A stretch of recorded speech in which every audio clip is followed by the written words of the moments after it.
Selamat pagi pemirsa, kembali dengan saya Nazoyananda.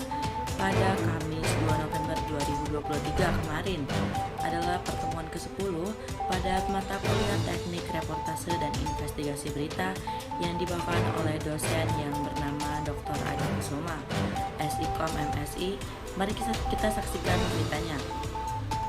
Pemirsa, pada berita investigasi dan pembuatan kegiatan jurnalisme investigasi ada pun yang dijelaskan oleh teman-teman, yakni sifat, tujuan, jenis, struktur laporan, praproduksi, produksi, dan pasca produksi.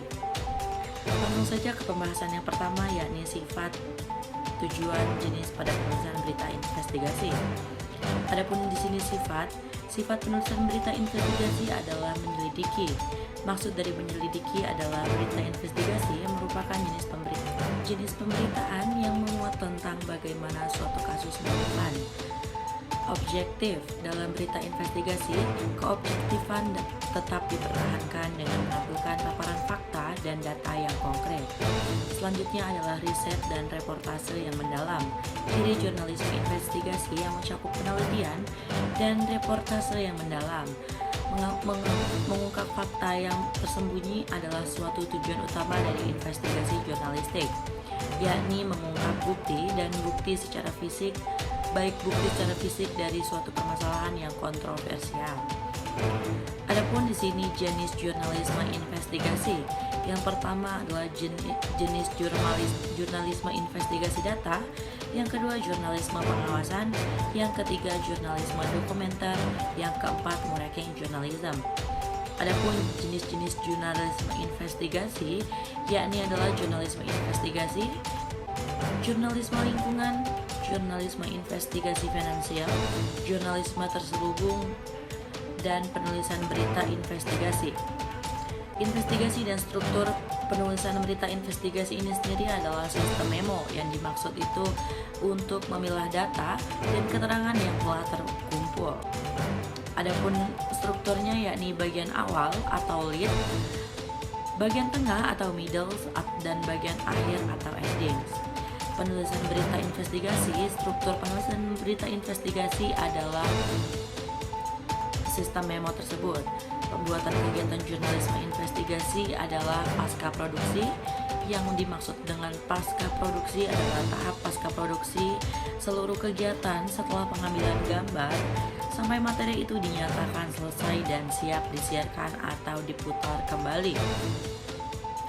Yang selanjutnya adalah produksi, di mana tahap ini adalah tahap yang melibatkan penulisan dan penyusunan berita investigasi berdasarkan seluruh info dan bukti yang telah dikumpulkan selama proses penyelidikan.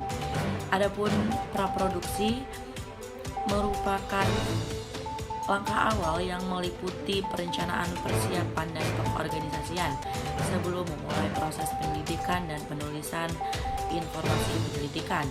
Tahapan praproduksi.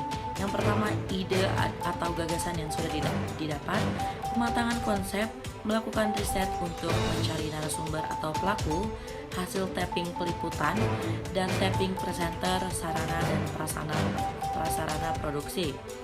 Hasil tapping peliputan dan tapping presenter, materi, sarana prasarana produksi, dan adapun pasca produksi di sini merupakan verbatim dan shortlist pembuatan naskah penyuntingan gambar. Jadi bisa disimpulkan teman-teman sekalian atau pemirsa, dalam tahap ini adalah sifat-sifat jurnalisme, jenis-jenis jurnalisme investigasi dan penulisan berita, yang mana di dalam penulisan berita investigasi itu ada pasca produksi, produksi, dan praproduksi, di mana praproduksi adalah suatu kegiatan sebelum produksi, produksi adalah di mana kegiatan berproduksi, dan pasca produksi adalah suatu laporan-laporan yang telah dilaksanakannya pelancingan atau penyiaran investigasi berita. Mungkin hanya itu yang bisa saya sampaikan. Saya Nazoyananda melaporkan. Sampai jumpa kembali dengan saya di pekan depan. Sekali lagi, saya Nazoyananda melaporkan.